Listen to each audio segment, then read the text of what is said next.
ਇੱਕ ਗਾਂ ਦੇ ਵਿੱਚ ਕੁਛ ਵੀ ਨਹੀਂ ਤੇ ਕੋਈ 10 ਤੋਲੇ ਸੋਨਾ ਤਾਂ ਹੈਗਾ ਹੀ ਆ। ਉਹ ਕੱਢਣਾ ਹੁਣ ਤੁਹਾਡੇ ਅੰਦਰ ਆ। ਫਾਰਮ ਬਣਾਇਆ ਸੀ, 2 ਗਾਵਾਂ ਸੀਗੀਆਂ, ਠੀਕ ਆ। ਉਹ ਗਾਂ ਸਾਡੇ ਕੋਲ ਹਜੇ ਫਿਰਦੀ ਆ, ਠੀਕ ਆ। ਕੋਈ ਤਕਰੀਬਨ ਸਾਡੇ ਘਰ ਦੀ ਪਹਿਲੀ ਗਾਂ ਵਾ, 8-9 ਸੂਏ ਸੂਈ ਖਲੋਤੀ ਆ। ਸਾਡਾ ਵਕਤ ਆ ਉਹ, ਮਾਸ਼ਾਅੱਲਾ। ਇਹਨਾਂ ਦੀ ਪਰਮਾਨੈਂਟ ਖੁਰਾਕ ਸੈਲੇਜ, ਚਿਕੰਦਰ ਦਾ ਸੈਲੇਜ। ਅੱਛਾ, ਚਿਕੰਦਰ ਦਾ ਸੈਲੇਜ सही। ਉਹ ਬਹੁਤ ਸਸਤਾ ਲੱਭ ਜਾਂਦਾ ਵਾ। ਉਹ ਹੁੰਦੀ ਆ। बिस्मिल्लाहिर्रहमानिर्रहीम। अस्सलाम वालेकुम फ्रेंड्स, कैसे हैं आप सब लोग? उम्मीद करता हूँ आप सब लोग खैर खैरियत से होंगे। मैं हूं शेख अब्बास और आप देख रहे हैं मेरा यूट्यूब चैनल। तो फ्रेंड्स, आज हम एक और डेयरी फार्म पे मौजूद हैं। उनके ऑनर हमारे साथ हैं, उनसे आपकी गुफ्तगू करवाएंगे और उनसे पूछेंगे ये काम करते हुए कितना अर्सा हो गया। अस्सलाम वालेकुम सर जी। वालेकुम सलाम। अल्हम्दुलिल्लाह, आप सुनाएं? अल्हम्दुलिल्लाह। सर, सब तो पहले तो अपना नाम और अपने फार्म की लोकेशन दस दो जी। मेरा नाम मोहम्मद उस्मान, माशाअल्लाह, ठीक है। निकनेम और प्यार तो मैंने आंदे निशानी बसरा। माशाअल्लाह। ਇਹ ਫਾਰਮ ਜਿਹੜਾ ਵਾ ਬਸਰਾ ਡੇਰੀ ਫਾਰਮ ਦੇ ਨਾਂ ਤੋਂ ਮਸ਼ਹੂਰ ਆ। ਮਲਤਾਨ ਤੋਂ ਤਕਰੀਬਨ 15 ਤੋਂ 20 ਕਿਲੋਮੀਟਰ ਸਾਈਡ ਤੇ ਹੋ ਜਾਂਦਾ ਵਿਆੜੀ ਰੋਡ। ਇੱਥੋਂ ਵਿਆੜੀ ਰੋਡ 5 ਕਿਲੋਮੀਟਰ ਆ। ठीक हो गया, जबरदस्त। अच्छा सर जी, ਇਹ ਦੱਸੋ ਕਿ ਆਪਣਾ ਡੇਰੀ ਫਾਰਮ ਦਾ ਕੰਮ ਕਰਦੇ ਅਰਸਾ ਕਿੰਨਾ ਹੋ ਗਿਆ ਤੁਹਾਨੂੰ? ਸਾਨੂੰ ਮਾਸ਼ਾਅੱਲਾ ਉਵੇਂ ਤੇ ਪਿਓ ਦਾਦੇ ਤੋਂ ਕੰਮ ਚੱਲਦਾ ਆਉਂਦਿਆ ਵਾ। ਅੱਛਾ, ਠੀਕ ਮਾਸ਼ਾਅੱਲਾ। ਹੈ। ਇਸ ਫਾਰਮ ਬਣੇ ਨੂੰ ਤਕਰੀਬਨ 7ਵਾਂ ਸਾਲ ਆ। ਅੱਛਾ, ਜ਼ਬਰਦਸਤ। ਹਾਂ, ਯਾਨੀ ਕਿ ਤੁਹਾਡਾ ਵੈਸੇ ਜੱਦੀ ਪੁਸ਼ਤੀ ਜਿਹੜਾ ਕੰਮ ਹੈ ਉਹ ਇਹੀ ਡੇਰੀ ਫਾਰਮ ਦਾ ਹੀ? ਜੱਦੀ ਇਹ ਫਾਰਮਿੰਗ ਹੈ ਮਾਸ਼ਾਅੱਲਾ। ਮਾਸ਼ਾਅੱਲਾ, ਜ਼ਬਰਦਸਤ। ਅੱਛਾ ਸਰ, ਹੁਣ ਇਹ ਦੱਸੋ ਕਿ ਜਿਹੜੀਆਂ ਗਾਈਆਂ ਰੱਖੀਆਂ ਹੋਈਆਂ ਕਿਹੜੀਆਂ ਨਸਲ ਦੀਆਂ ਗਾਈਆਂ? ਇਹ ਆਪਣੇ ਕੋਲ ਆਸਟ੍ਰੇਲੀਅਨ ਵੀ ਆ, ਫਰੀਜ਼ਨ ਵੀ ਆ, ਠੀਕ ਹੈ। ਜਰਸੀ ਕ੍ਰਾਸ ਦੇ ਵਿੱਚ ਵੀ ਆ। ਠੀਕ ਹੋ ਗਿਆ। ਸਾਡੇ ਕੋਲ ਗਿਰ ਦੀ ਵੀ ਆ ਨੇ। ਗਿਰ ਤੋਂ ਗਾਂ ਜਿਹੜੀ ਬਰਾਜ਼ੀਲ ਦੀ ਨਸਲ ਆਈ ਆ, ਉਵੇਂ ਗਿਰ ਜਿਹੜੀ ਇਹ ਵੀ ਬਰਾਜ਼ੀਲ ਦੀ ਆ। ਗਿਰ ਤੋਂ ਅੱਗੇ ਜਿਹੜੀ ਗਿਰਲੈਂਡੋ ਆ ਸਾਡੇ ਕੋਲ, ਉਹ ਵੀ ਆ ਸਾਹਮਣੇ ਖੜੀ ਤੁਹਾਡੇ। ਸਹੀ। ਉਹ ਗਿਰਲੈਂਡੋ ਨਸਲ ਤਕਰੀਬਨ 4 ਤੋਂ 5 ਨਸਲਾਂ ਹੈ ਨੇ, ਕ੍ਰਾਸ ਦੇ ਵਿੱਚ ਨੇ। ਕਿ ਸਾਡਾ ਜਿਹੜਾ ਮੌਸਮ ਹੈ ਨਾ, ਇਹ ਪਿਓਰ ਫਰੀਜ਼ਨ ਨੂੰ ਨਹੀਂ ਮੰਨਦਾ। ਅੱਛਾ। ਉਹਦੇ ਫਿਰ ਸਾਨੂੰ ਸ਼ਾਵਿੰਗ ਕਰਨੀ ਪੈਂਦੀ ਹੈ, ਉਰਾਂ ਪਰਾਂ ਸੋ ਸਿਸਟਮ ਮਾਮਲਾਤ, ਠੀਕ ਹੈ। ਅਗਰ ਕ੍ਰਾਸ ਚ ਹੋਵੇ ਸਾਨੂੰ ਮਸਲਾ ਨਹੀਂ ਹੈ। ਸਹੀ। ਹਾਂਜੀ। ਤੇ ਸਰ, ਇਹ ਜਿਹੜੀ ਕ੍ਰਾਸ ਹੁਣ ਤੁਸੀਂ ਰੱਖ ਰਹੇ ਹੋ, ਇਹਦੇ ਵਿੱਚ ਬਿਹਤਰ ਕ੍ਰਾਸ ਵਾਲੀ ਜਿਹੜੀ ਬਰੀਡ ਉਹ ਕਿਹੜੀ ਲੱਗਦੀ ਤੁਹਾਨੂੰ? ਬਿਹਤਰ ਜਿਹੜੀ ਕ੍ਰਾਸ ਵਾਲੀ ਆ ਫਿਲਹਾਲ ਤੇ ਸਾਨੂੰ ਜੇ ਅਗਰ ਪ੍ਰੋਗਰੈਸ ਦਿੱਤੀ ਆ ਨਾ, ਤੇ ਸਾਨੂੰ ਗਿਰ ਨੇ ਦਿੱਤੀ ਆ। ਗਿਰ? ਹਾਂ। ਸਰਦੀ ਆ ਗਰਮੀ ਆ, ਉਹ ਮਾਸ਼ਾਅੱਲਾ 30+ ਰਹੀ ਆ। ਅੱਛਾ। ਇਹ ਗਿਰ ਕੋਈ ਨਵੀਂ ਨਸਲ ਆਈ ਹੈ ਪਾਕਿਸਤਾਨ? ਇਹ ਪਾਕਿਸਤਾਨ ਤਕਰੀਬਨ ਇਹਨੂੰ ਕੋਈ 4ਵਾਂ-5ਵਾਂ ਸਾਲ ਆ ਸ਼ਾਇਦ। 6 ਸਾਲ ਹੋ ਗਏ ਹੁਣ। ਸਹੀ ਸਹੀ। ਤੇ ਸਾਡੇ ਕੋਲ ਇੱਕ ਗਾਂ ਬਿਲਕੁਲ ਮਾਸ਼ਾਅੱਲਾ ਤਿਆਰ ਆ। 2 ਸੂਏ ਸਾਡੇ ਕੋਲ ਸੂਈ ਖਲੋਤੀ ਆ। ਹੁਣੇ ਉਹਨੂੰ ਚੁਆਈ ਤੇ ਵੀ ਲਾਵਾਂਗੇ, ਤੁਹਾਨੂੰ ਦਿਖਾਵਾਂਗੇ ਉਹਦਾ ਦੁੱਧ ਵੀ, ਹਰ ਚੀਜ਼ ਜਿਹੜੀ ਸ਼ੈ ਵਾ। ਤੇ ਉਹਦੇ ਦੁੱਧ ਦੀ ਐਵਰੇਜ ਹਰ ਚੀਜ਼ ਯਾਨੀ ਅਲਹਮਦੁਲਿਲਾ ਮਾਸ਼ਾਅੱਲਾ ਬੜੀ ਬਿਹਤਰੀਨ ਆ। ਅੱਛਾ ਸਰ, ਹੁਣ ਓਵਰਆਲ ਅਗਰ ਪੁੱਛੀਏ ਤੇ ਐਵਰੇਜ ਦੁੱਧ ਦੀ ਇੱਕ ਗਾਂ ਕੋਲੋਂ ਕਿੰਨੀ ਲੈ ਰਹੇ? ਇੱਕ ਗਾਂ ਕੋਲੋਂ ਸਾਲ ਅਲਹਮਦੁਲਿਲਾ ਇਸ ਮੌਸਮ ਦੇ ਵਿੱਚ 25 ਤੋਂ 26 ਜਾਂ 27 ਲੀਟਰ ਲੈ ਰਹੇ ਆ ਪਰ ਡੇ। ਯਾਨੀ ਕਿ 25+ ਆ। 25+ ਹੈ। ਅਗਰ ਫੁੱਲ ਸਰਦੀ ਹੁੰਦੀ ਅੱਜ ਤੋਂ 2 ਮਹੀਨੇ ਪਹਿਲੇ ਚਲ ਜਾਓ, ਉਦੋਂ ਅਸਾਂ 30-32 ਵੀ ਲੈ ਰਹੇ ਹਾਂ, 33 ਵੀ ਲੈ ਰਹੇ ਹਾਂ। ਮਾਸ਼ਾਅੱਲਾ, ਜ਼ਬਰਦਸਤ। ਅੱਛਾ, ਸਰਦੀ ਗਰਮੀ ਦਾ ਕੀ ਫਰਕ ਹੁੰਦਾ ਹੈ? ਸਰਦੀ ਗਰਮੀ ਦਾ ਬੜਾ ਫਰਕ ਹੁੰਦਾ, ਜ਼ਮੀਨ ਅਸਮਾਨ ਦਾ ਫਰਕ ਆ। ਸਰਦੀ ਦੇ ਜਾਨਵਰ ਖੁਸ਼ ਹੋ ਕੇ ਦੁੱਧ ਦਿੰਦਾ ਹੈ। ਜਿਹੜੀ ਨਸਲ ਹੈ ਨਾ, ਇਹ ਸਮਝੋ ਵੀ ਇਹ ਸਰਦੀ ਦੇ ਢੋ ਦੀ ਆ, ਗਰਮੀ ਇਹਨਾਂ ਨੂੰ ਰਾਸ ਨਹੀਂ ਹੈ। ਸਹੀ। ਯਾਨੀ ਕਿ ਸਰਦੀ ਚ ਦੁੱਧ ਦੀ ਐਵਰੇਜ ਜ਼ਿਆਦਾ ਦੇਣੀ ਹੈ? ਸਰਦੀ ਚ ਆਟੋਮੈਟਿਕ ਜ਼ਿਆਦਾ ਦਿੰਦੀ ਹੈ, ਖੁਰਾਕ ਬਰਸੀਨ ਹੁੰਦੀ ਹੈ, ਨਿਰਾ ਪਾਣੀ। ਜ਼ਬਰਦਸਤ। ਠੀਕ ਹੋ ਗਿਆ। ਇਹਨਾਂ ਦਾ ਜਿਹੜਾ ਪਸੰਦੀਦਾ ਮੌਸਮ ਹੈ ਉਹ ਸਰਦੀ ਹੈ। ਠੀਕ ਹੋ ਗਿਆ। ਤੇ ਸਰ, ਹੁਣ ਜਿਹੜਾ 25-26 ਲੀਟਰ ਦੁੱਧ ਇਹਨਾਂ ਕੋਲੋਂ ਲੈ ਰਹੇ ਹੋ, ਹਾਂਜੀ, ਪਰ ਡੇ ਖਰਚਾ ਕਿੰਨਾ ਕਰ ਰਹੇ ਇੱਕ ਜਾਨਵਰ ਤੇ? ਖਰਚਾ ਜੇ ਸਿੱਧੀ ਪੁੱਛੇ ਤੇ ਇੱਕ ਸ਼ੁਗਲ ਮੇਲਾ ਵਾ। ਹਾਂ, ਕਿਉਂਕਿ ਦੁੱਧ 100 ਤੇ ਮੈਂ ਨਾ ਕੱਲ ਮੁਲਤਾਨ ਗਿਆ ਸਾਂ, ਤੇ ਮੈਂ ਉੱਥੇ ਦੁੱਧ ਦੀ ਬੋਤਲ ਲਈ 180 ਰੁਪਏ ਦੀ ਮੈਨੂੰ ਬੋਤਲ ਮਿਲੀ। ਠੀਕ ਹੈ ਜੀ। ਉਹਦੇ ਚ ਤਕਰੀਬਨ 250 ml ਹੁੰਦਾ ਵਾ ਦੁੱਧ, ਠੀਕ ਹੈ। ਅਸਾਂ ਇੱਥੇ ਵੇਚੀਦਾ 125 ਰੁਪਏ ਲੀਟਰ ਨਾਲ। ਅੱਗੋਂ ਆਪੇ ਤੁਸੀਂ ਹਿਸਾਬ ਲਾ ਲਓ ਵੀ ਅਸਾਂ ਜਿਹੜੀ ਲੈ ਕੇ ਪੀ ਦੀ ਪਾਣੀ ਦੀ ਬੋਤਲ ਹੈ ਲੀਟਰ ਵਾਲੀ 60-70 ਰੁਪਏ ਦੀ ਬੋਤਲ ਹੁੰਦੀ ਆ, ਠੀਕ ਹੈ। ਤੇ ਹੁਣ ਪਾਣੀ ਦਾ ਤੇ ਦੁੱਧ ਦਾ ਡਿਫਰੈਂਸ ਅੱਧੋ ਅੱਧ ਸਮਝ 60 ਦੁਨੀ 120 ਨਾਲ 25 ਨਾਲ ਦੁੱਧ ਦੇਣਦੇ ਆ, ਉਸ ਰੇਟ ਨਾਲ ਤੁਹਾਨੂੰ ਪਾਣੀ ਲੱਭਣ ਦਿਆ। ਬਾਕੀ ਇੱਕ ਇਹ ਵੀ ਸ਼ੁਗਰ ਮੇਲਾ ਵਾ, ਉਹ ਲੱਗਾ ਪਿਆ ਵਾ ਮਾਸ਼ਾਅੱਲਾ, ਅੱਲਾ ਦਾ ਸ਼ੁਕਰ ਅਲਹਮਦੁਲਿਲਾ। ਸ਼ੁਰੂ ਜਦੋਂ ਇੱਥੇ ਫਾਰਮ ਤੇ ਆਏ ਸਾਂਗੇ ਉਵੇਂ 5-7-10 ਜਾਨਵਰ ਹੀ ਸੀਗੇ, ਲੇਕਿਨ ਅਲਹਮਦੁਲਿਲਾ ਰੱਬ ਦੀ ਰਹਿਮਤ ਆ। ਸਾਡਾ ਜਿਹੜਾ ਉੱਥੇ ਸਟੋਰ ਹੈ ਉਹਦਾ ਮਾਸ਼ਾਅੱਲਾ ਅਲਹਮਦੁਲਿਲਾ ਬੜਾ ਕੰਮ ਹੈ, ਬੜਾ ਅੱਛਾ ਕੰਮ ਹੈ ਸਾਡਾ। ਨਹੀਂ ਸਰ, ਹੁਣ ਸਾਡੇ ਜਿਹੜੇ ਦੇਖਣ ਵਾਲੇ ਵੀਵਰਸ ਨੇ, ਅਗਰ ਉਹ ਇਹ ਕੰਮ ਸਟਾਰਟ ਕਰਨਾ ਚਾਹੁੰਦੇ ਨੇ, ਹਾਂਜੀ, ਅਸੀਂ ਉਹਨਾਂ ਨੂੰ ਇਹ ਸਮਝਾਉਣ ਲਈ ਤੁਹਾਡੇ ਕੋਲੋਂ ਪੁੱਛ ਰਹੇ ਹਾਂ ਕਿ ਇੱਕ ਗਾਂ ਅਗਰ 5 ਲੀਟਰ ਦੁੱਧ ਦੇ ਰਹੀ ਹੈ ਤੇ ਉਹ ਖਰਚਾ ਕਿੰਨਾ ਕਰਾ ਰਹੀ ਹੈ ਇੱਕ ਦਿਨ? ਇੱਕ ਗਾਂ ਅਗਰ 25 ਲੀਟਰ ਦੁੱਧ ਦੇ ਰਹੀ ਆ, ਪ੍ਰੋਫਿਟ ਹੈ ਵਾ। ਠੀਕ ਹੋ ਗਿਆ। ਇਹਦੀ ਪ੍ਰੋਫਿਟ ਹੈ ਵਾ। ਤੇ ਪ੍ਰੋਫਿਟ ਤਾਂ ਹੈ ਵਾ ਜੇ ਸਾਡੇ ਨਾਲ ਗਵਰਨਮੈਂਟ ਸਾਡੀ ਸਪੋਰਟ ਕਰੇ। ਠੀਕ ਹੋ ਗਿਆ। ਇਹਦੇ ਬਹੁਤ ਜ਼ਿਆਦਾ ਪ੍ਰੋਫਿਟ ਹੈ, ਬਹੁਤ ਜ਼ਿਆਦਾ। ਇੱਕ ਗਾਂ ਵਾ, ਇੱਕ ਗਾਂ ਦੇ ਵਿੱਚ ਤਕਰੀਬਨ ਸਮਝੋ ਵੀ ਕੁਛ ਵੀ ਨਹੀਂ ਤੇ ਕੋਈ 10 ਤੋਲੇ ਸੋਨਾ ਤਾਂ ਹੈਗਾ ਹੀ ਆ। ਉਹ ਕੱਢਣਾ ਹੁਣ ਤੁਹਾਡੇ ਅੰਦਰ, ਅਗਰ ਤੁਹਾਡੇ ਚ ਅਗਰ ਹੁਨਰ ਹੈ ਉਹਦੇ ਚੋਂ ਕੱਢ ਲਓ, ਨਹੀਂ ਹੈ ਤੇ ਉਹ ਨਹੀਂ ਨਿਕਲੇਗਾ। ਅਗਰ ਤੁਹਾਡੀ ਸੇਵਾ ਉਹਨੇ ਮਾਲਕ ਟੈਟ ਆ ਤਾਂ ਮਸਲਾ ਹੀ ਕੋਈ ਨਹੀਂ। ठीक हो गया। अच्छा सर हूँ ऐ दसो कि अगर नया बंदा काम स्टार्ट करता है कोई, हाँ जी, ते ओ तैयार गाइयां लवे या ਵੱਛੀਆਂ लवे? ਅਗਰ ਨਵਾਂ ਬੰਦਾ ਸਟਾਰਟ ਕਰਦਾ ਵਾ ਤਾਂ ਉਹ ਨਾ ਗਾਵਾਂ ਲਵੇ ਤੇ ਨਾ ਹੀ ਵੱਛੀਆਂ ਲਵੇ। ठीक हो गया। ਉਹ ਕ੍ਰਾਸ ਚ ਗਾਵਾਂ ਲੈ ਕੇ ਆਪਣੀ ਬਰੀਡ ਕਰਾਵੇ, ठीक है, ਕਿਉਂਕਿ क्रास ਨਾ ਹੀ गाइयां लवे। ਕ੍ਰਾਸ ਗਾਵਾਂ ਲਵੇ। ठीक हो गया। ਠੀਕ ਆ, ਨਾ ਹੀ ਉਹਨੂੰ ਸਸਤੀਆਂ ਗਾਵਾਂ ਲੱਭਣੀਆਂ ਨੇ ਤੇ ਨਾ ਹੀ ਸਸਤੀਆਂ ਵੱਛੀਆਂ ਲੱਭਣੀਆਂ ਨੇ। ठीक हो गया। ਜਿਹੜੇ ਬੰਦੇ ਨੇ ਇੱਕ 10,000 ਦਾ ਬੀਜ ਰਖਾਇਆ, ਇੱਕ ਮਿਸਾਲ ਸੈਕਸ ਡੋਜ਼ ਰਖਾਈ ਆ, ਉਹ ਵੱਛੀ ਜੰਮਦੀ ਉਹ ਫਲਤ ਨਹੀਂ ਕਦੀ ਵੀ ਦੇਗਾ ਤੁਹਾਨੂੰ। ਅਗਰ ਦੇਗਾ ਵੀ ਤੇ 1.5 ਤੋਂ 2 ਲੱਖ ਦੀ ਦੇਗਾ। ठीक हो गया।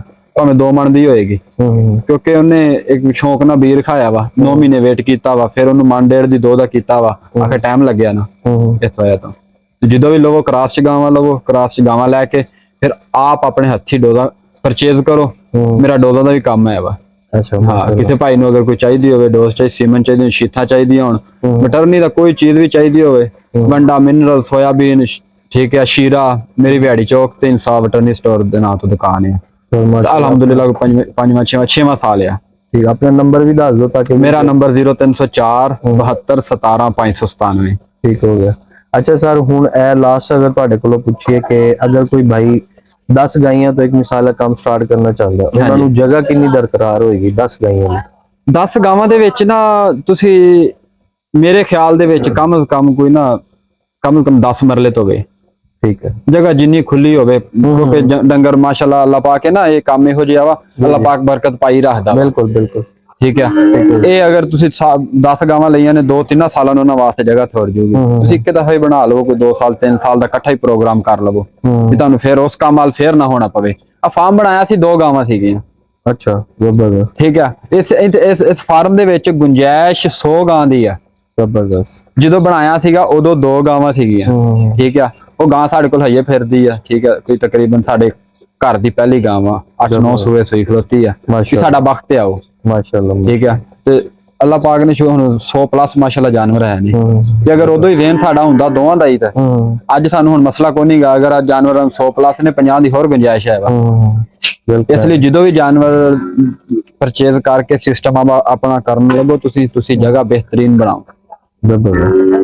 अच्छा सर ਹੁਣ ਦੂਸਰਾ ਇਹ ਦੱਸੋ ਕਿ ਜਿਹੜਾ ਤੁਸੀਂ ਆਪਣਾ ਇਸ ਟਾਈਮ ਸੈਲੇਜ ਇਹਨਾਂ ਨੂੰ ਯੂਜ਼ ਕਰ ਰਹੇ ਹੋ ਤੇ ਨਾਲ ਵੰਡਾ ਯੂਜ਼ ਕਰ ਰਹੇ ਅਸਾਂ ਜਿਹੜੀ ਖੁਰਾਕ ਯੂਜ਼ ਕਰ ਰਹੇ ਆ ਨਾ, ਹੋ? ਜੀ ਜੀ। ਇੱਥੇ ਇਲਾਕੇ 'ਚ ਤੇਰੇ ਮੁਲਤਾਨ 'ਚ ਵੀ ਸ਼ਾਇਦ ਕੋਈ ਨਾ ਯੂਜ਼ ਕਰ ਰਿਹਾ ਹੋਵੇ। ਅੱਛਾ। ਅਸਾਂ ਸੈਲੇਜ ਆਮ ਰੂਟੀਨ 'ਚ ਹਰ ਬੰਦਾ ਇਸਤੇਮਾਲ ਕਰਦਾ ਵਾ, ਉਹ ਅਸਾਂ ਵੀ ਕਰਨ ਦੇ ਆ। ਠੀਕ ਹੈ। ਇਸ ਤੋਂ ਇਲਾਵਾ ਚਾਰਾ ਜਿਹੜਾ ਵਾ ਹਲਕਾ ਫੁਲਕਾ ਇਹਨਾਂ ਨੂੰ ਟੱਚ ਦੇਈਦਾ ਵਾ। ਇਹਨਾਂ ਦੀ ਪਰਮਾਨੈਂਟ ਖੁਰਾਕ ਸੈਲੇਜ, ਚਿਕੰਦਰ ਦਾ ਸੈਲੇਜ। ਅੱਛਾ, ਚਿਕੰਦਰ ਦਾ ਸੈਲੇਜ ਉਹ ਇੱਥੇ ਬਹੁਤ ਘੱਟ ਫਾਰਮ 100 ਚ ਕੋਈ 10% ਬੰਦੇ ਲੋਕ ਨੇ ਜਿਹੜੇ ਖਰੀਦਦੇ ਨੇ, ਬਾਕੀ ਜ਼ਿਆਦਾ ਨਹੀਂ ਖਰੀਦਦੇ ਹੈਗੇ। ਉਹਦਾ ਫਾਇਦਾ ਕੀ ਹੈ ਚਿਕੰਦਰ? ਉਹਦਾ ਫਾਇਦਾ ਇਹ ਆ, ਇਹ ਹੁਣ ਜਿਹੜੇ ਸਾਡੇ ਕੋਲ ਟੋਟਲ ਹਿਫਰਾਂ ਖੜੀਆਂ ਨੇ ਨਾ, ਠੀਕ ਆ, ਅਸਾਂ ਇਹਨਾਂ ਨੂੰ ਸਰਦੀਆਂ ਪੂਰਾ ਖਿਲਾਇਆ ਵਾ। ਅੱਛਾ। ਇਹ ਮਾਸ਼ਾਅੱਲਾ ਕੋਈ ਹੈ ਨੇ, ਮੈਂ ਹੈ ਕੋਈ 34 ਹੈ ਨੇ। ਠੀਕ ਹੋ। ਇਹਨਾਂ ਨੂੰ ਅਸਾਂ ਚਿਕੰਦਰ ਵਾਲਾ ਸੈਲੇਜ 3 ਮਹੀਨੇ ਰੂਟੀਨ ਨਾਲ ਖਵਾਇਆ ਵਾ। ਠੀਕ ਹੋ ਗਿਆ। ਠੀਕ ਹੈ। ਇਹਨਾਂ 34 ਦੇ ਵਿੱਚੋਂ ਅਲਹਮਦੁਲਿਲਾ 26 ਵਹਿੜਾ ਐਸੀਆਂ ਨੇ ਜਿਹੜੀਆਂ ਪ੍ਰੈਗਨੈਂਟ ਹੋ ਗਈਆਂ ਨੇ। ਮਾਸ਼ਾਅੱਲਾ ਜ਼ਬਰਦਸਤ। ਯਾਨੀ ਕਿ ਜਿਹੜੀਆਂ ਨਵੀਆਂ ਤਿਆਰ ਕਰਨ ਵਾਲੀਆਂ ਉਹਨਾਂ ਲਈ ਚਿਕੰਦਰ ਦਾ ਸੈਲੇਜ, ਉਹਨਾਂ ਵਾਸਤੇ ਸਾ ਚਿਕੰਦਰ ਦਾ ਸੈਲੇਜ ਇਸਤੇਮਾਲ ਤੇ ਉਹ ਸਰ ਕਿੰਨੇ ਰੁਪਏ ਮਣ ਪੈਂਦਾ ਹੈਗਾ? ਉਹ ਬਹੁਤ ਸਸਤਾ ਲੱਭ ਜਾਂਦਾ ਵਾ। ਉਹ ਹੁੰਦੀ ਆ 40 ਟਨ ਦੀ ਗੱਡੀ, ਕੋਈ 4 ਲੱਖ ਰੁਪਏ ਦੀ ਹੋਣ। ਤੇ ਅਸਾਂ ਉਦੋਂ ਮੰਗਾਉਣ ਲੱਗੇ ਆ ਜਦੋਂ ਕਿਰਾਇਆ ਪਾ ਕੇ 75,000 ਦੀ ਸੀਗੀ। ਅੱਛਾ। ਤੇ ਅੱਜ ਸਰ ਇਹ ਚਿਕੰਦਰ ਦਾ ਜਿਹੜਾ ਸੈਲੇਜ ਆ ਦੂਸਰੇ ਸੈਲੇਜ ਨਾਲੋਂ ਸਸਤਾ ਪੈਂਦਾ? ਬਹੁਤ ਜ਼ਿਆਦਾ ਸਸਤਾ। ਅੱਛਾ। ਮੈਕਸਿਮਮ ਕਿੰਨਾ ਪਏਗਾ ਤਕਰੀਬਨ? ਤੁਸੀਂ ਹਿਸਾਬ ਬਣਾ ਲਓ, ਜਿਹੜਾ 40 ਟਨ ਹੁੰਦਾ ਵਾ, ਲੱਖ ਰੁਪਏ ਕਿਰਾਇਆ ਹੁੰਦਾ ਸਿੱਧਾ, 3 ਲੱਖ ਰੁਪਏ ਦੀ ਗੱਡੀ। ਸਹੀ, ਯਾਨੀ ਕਿ ਹਾਫ ਰੇਟ ਪੈ ਹਾਫ ਪੈ ਜਾਂਦਾ। ਹਾਂ ਜ਼ਬਰਦਸਤ। ਤੇ ਸਰ ਦੁੱਧ ਵਾਲੀ ਜਿਹੜੀ ਤਿਆਰ ਗਾਂ ਹੈ, ਜਿਹੜਾ ਦੁੱਧ ਦੇ ਰਹੀ ਹੈ, ਹਾਂਜੀ ਹਾਂਜੀ, ਉਹ ਵੀ ਇਹ ਸੈਲੇਜ ਖਾ ਸਕਦੀ? ਬਿਲਕੁਲ ਖਾ ਸਕਦੀ ਆ, ਲੇਕਿਨ ਉਹਦੀ ਖੁਰਾਕ ਡੋਜ਼ ਥੋੜੀ ਘੱਟ ਆ। ਅੱਛਾ। ਉਹਦੇ ਘੱਟ ਸੈਲੇਜ ਘੱਟ ਦੇਣਾ ਪੈਂਦਾ? ਉਹਦੇ ਥੋੜੀ ਇਹ ਹੁੰਦਾ ਵਾ ਗਰਮ ਬਹੁਤ ਜ਼ਿਆਦਾ। ਅੱਛਾ। ਇਹਨਾਂ ਨੂੰ ਅਸਾਂ ਇਸਤੇਮਾਲ ਕਰਾਈਦਾ ਹੀਟ ਵਾਸਤੇ, ਤਾਂ ਕਿ ਜਲਦੀ ਹੀਟ ਤੇ ਆਉਣ, ਜਲਦੀ ਹੀਟ ਤੇ ਆਉਣ, ਪ੍ਰੈਗਨੈਂਟ ਹੋਣ। ਜਿਹੜੀ ਦੁੱਧ ਵਾਲੀ ਹੈ ਇਹਨੂੰ ਜ਼ਿਆਦਾ ਅਸਾਂ ਇਹੋ ਜਿਹੀ ਗਰਮ ਚੀਜ਼ ਦਵਾਂਗੇ, ਵੰਡਾ ਵੀ ਗਰਮ ਆ, ਸੈਲੇਜ ਦੂਜਾ ਵੀ ਗਰਮ ਹੈ, ਇਹ ਵੀ ਗਰਮ ਆ, ਉਹ ਫਿਰ ਮਸਲਾ ਬਣ ਜਾਂਦਾ। ਸਹੀ, ਯਾਨੀ ਕਿ ਇਹਨਾਂ ਲਈ ਉਹੀ ਬਿਹਤਰ ਹੈ। ਹਾਂ, ਇਹਨਾਂ ਵਾਸਤੇ ਉਹੀ ਬਿਹਤਰ ਹੈ। ਹੁਣ ਜਿਵੇਂ ਸਰਦੀ ਮੁੱਕੀ ਹੈ, ਨਵੰਬਰ, ਦਸੰਬਰ, ਜਨਵਰੀ, ਅਸਾਂ ਉਹ ਇਸਤੇਮਾਲ ਕਰਾਇਆ ਹੈ। ਉਸ ਤੋਂ ਬਾਅਦ ਫਿਰ ਉਹ ਬੰਦ ਕਰ ਦਿੱਤਾ ਹੈ। ਠੀਕ ਹੋ ਗਿਆ। ਅੱਛਾ ਸਰ ਹੁਣ ਸੈਲੇਜ ਦਾ ਤੇ ਆਪਣੇ ਖਾਣ ਦਾ ਇੱਕ ਰੂਟੀਨ ਇੱਕ ਗਾਂ ਦੀ ਦੱਸ ਦਿਓ ਕਿ ਇੱਕ ਦਿਨ ਵਿੱਚ ਇੱਕ ਸੈਲੇਜ ਕਿੰਨਾ ਪਾ ਰਹੇ ਹੋ? ਅੱਛਾ। ਇੱਕ ਗਾਂ ਨੇ ਜਿਹੜੀ ਦੁੱਧ ਦੇ ਰਹੀ ਹੈ, ਤੇ ਵੰਡਾ ਕਿੰਨਾ ਦੇ ਰਹੇ ਹੋ? ਪੂਰੇ ਦਿਨ ਦੇ ਵਿੱਚ ਜਿੰਦਾ ਕੋਈ 24 ਘੰਟੇ ਹੁੰਦਾ ਸਾਡਾ, ਸਵੇਰ 10 ਤੋਂ 11 ਵਜੇ ਪੱਠੇ ਪਾਈਦੇ ਨੇ। ठीक हो गया। ਠੀਕ ਹੈ, ਇੱਕ ਜਾਨਵਰ ਤਕਰੀਬਨ ਅਗਰ ਵੇਖਿਆ ਜਾਵੇ ਤੇ 20 ਤੋਂ 25 ਕਿਲੋ ਸੈਲੇਜ ਹੁੰਦਾ। ठीक हो गया। ਠੀਕ ਹੈ, ਜਿਹੜਾ ਵੰਡਾ ਵਾ ਉਹ ਮਿਲਕਿੰਗ ਟਾਈਮ ਤੇ ਜਿਹੜਾ 2 ਤੋਂ 2.5 ਕਿਲੋ ਸਮਝੋ ਇੱਕ ਟਾਈਮ ਦਾ, ਇੱਕ time 5 ਕਿਲੋ ਦਾ, ਦੋ ਟਾਈਮਾਂ ਦਾ ਹੋ ਗਿਆ 5 ਕਿਲੋ, 5 ਕਿਲੋ। 5.5 ਕਿਲੋ ਜਾਂ ਜ਼ਿਆਦਾ 6 ਕਿਲੋ ਲਾ ਲਓ। ਤੇ ਸੈਲ ਜਾ ਮੰਨ ਹੋ ਜਾਏਗਾ 20 ਕਿਲੋ ਸਵੇਰ 20 ਕਿਲੋ ਸਵੇਰ 20 ਕਿਲੋ ਸ਼ਾਮ ਨੂੰ। ਹਾਂਜੀ ਠੀਕ ਹੋ ਗਿਆ। ਤੇ ਦਰਮਿਆਨ ਸਰ ਕੋਈ ਹੈ ਉਹ ਇਸ ਤੋਂ ਇਲਾਵਾ ਅਸਾਂ ਸਾਡੀ ਪਹਿਲੇ ਸੈਲੇ ਸੁੱਟ ਦੇਈਦਾ ਵਾ, ਸਹੀ ਹੈ। ਉੱਤੇ ਤੂੜੀ ਪਾ ਦੇਈਦੀ ਹਲਕੀ ਹਲਕੀ। ਠੀਕ ਹੋ ਠੀਕ ਗਿਆ। ਹੈ, ਹਲਕੀ ਹਲਕੀ ਮਤਲਬ ਕਿ ਅਗਰ 10 ਪੰਡਾ ਸੈਲੇ ਦੀਆਂ ਨੇ ਤਾਂ ਅੱਧੀ ਪੰਡ ਤੂੜੀ ਦੀ। ਠੀਕ ਹੋ ਗਿਆ। ਇਸ ਤੋਂ ਇਲਾਵਾ ਹਰੇ ਪੱਠਿਆਂ ਦੀ ਇੱਕ ਪੰਡ ਸੁੱਟ ਦਿੱਤੀ। ਅੱਛਾ, ਸਬਰ ਚਾਰਾ ਵੀ ਹਾਂ, ਇਸਤੇਮਾਲ ਇਸ ਤੋਂ ਬਾਅਦ ਫਿਰ ਮਿਨਰਲ ਪਾ ਦੇਈਦਾ ਵਾ, ਡੀਸੀਪੀ ਆ। ਠੀਕ ਆ, ਬਾਈਪਾਸ ਫੈਟ ਆ। ਇਹ ਚੀਜ਼ਾਂ ਰੱਖੀ ਦੀਆਂ ਨੇ ਇਸ ਲਈ ਵੀ ਜਾਨਵਰ ਜਾਂ ਦੁੱਧ ਦਿੰਦੇ ਕਮਜ਼ੋਰ ਨਹੀਂ ਹੁੰਦੇ, ਜਾਨਵਰ ਮੁਕੰਮਲ ਇੱਕਦਾ ਹੀਟ ਚ ਆ ਜਾਂਦਾ ਵਾ। ਠੀਕ ਹੈ, ਫਿਰ ਰਿਪੀਟ ਨਹੀਂ ਹੁੰਦਾ ਇਹਨਾਂ ਚੀਜ਼ਾਂ ਨਾਲ। ਆ ਜਿਹੜੇ ਤੁਹਾਨੂੰ ਮਿਨਰਲ ਡੀਸੀਪੀ ਦੱਸਿਆ, ਸੋਡੇ ਨਾਲ ਜਾਨਵਰ ਨੂੰ ਵਾਈ ਬਾਦੀ ਨਹੀਂ ਹੁੰਦੀ, ਜਿਹੜਾ ਥਣਾ ਦਾ ਮਸਲਾ ਹੋ ਜਾਂਦਾ ਵਾ। ਠੀਕ ਹੈ, ਜਾਂ ਕੋਈ ਹੋਰ ਵਾਈ ਉਹ ਕੰਮ ਨਹੀਂ ਹੁੰਦਾ ਇਸ ਵਾਰ। ਠੀਕ ਹੋ ਗਿਆ ਸਰ। ਹੁਣ ਓਵਰਆਲ ਅਗਰ ਤੁਹਾਡੇ ਕੋਲੋਂ ਪੁੱਛੀਏ ਇੱਕ ਗਾਂ ਲਾਸਟ ਤੇ, ਹਾਂਜੀ, ਇੱਕ ਗਾਂ ਤੁਹਾਨੂੰ ਇੱਕ ਦਿਨ ਵਿੱਚ ਪ੍ਰੋਫਿਟ ਕਿੰਨਾ ਦੇ ਰਹੀ? ਇੱਕ ਗਾਂ ਅਗਰ ਕੈਲਕੂਲੇਸ਼ਨ ਕਰੀਏ ਤਾਂ ਤਕਰੀਬਨ ਕੁਛ ਨਹੀਂ तो 500 ਤੋਂ 600 रुपया बचा रही है। ठीक हो गया पर डे। ठीक हो गया, बहुत शुक्रिया सर। ओके जी, तो फ्रेंड्स ये थी आज की वीडियो। उम्मीद करते हैं आपको आज की वीडियो अच्छी लगी होगी। इंशाल्लाह नेक्स्ट वीडियो में आपके साथ मुलाकात करेंगे। तब तक अपने दोस्त शेख अब्बास को दीजिए इजाजत। अल्लाह हाफिज।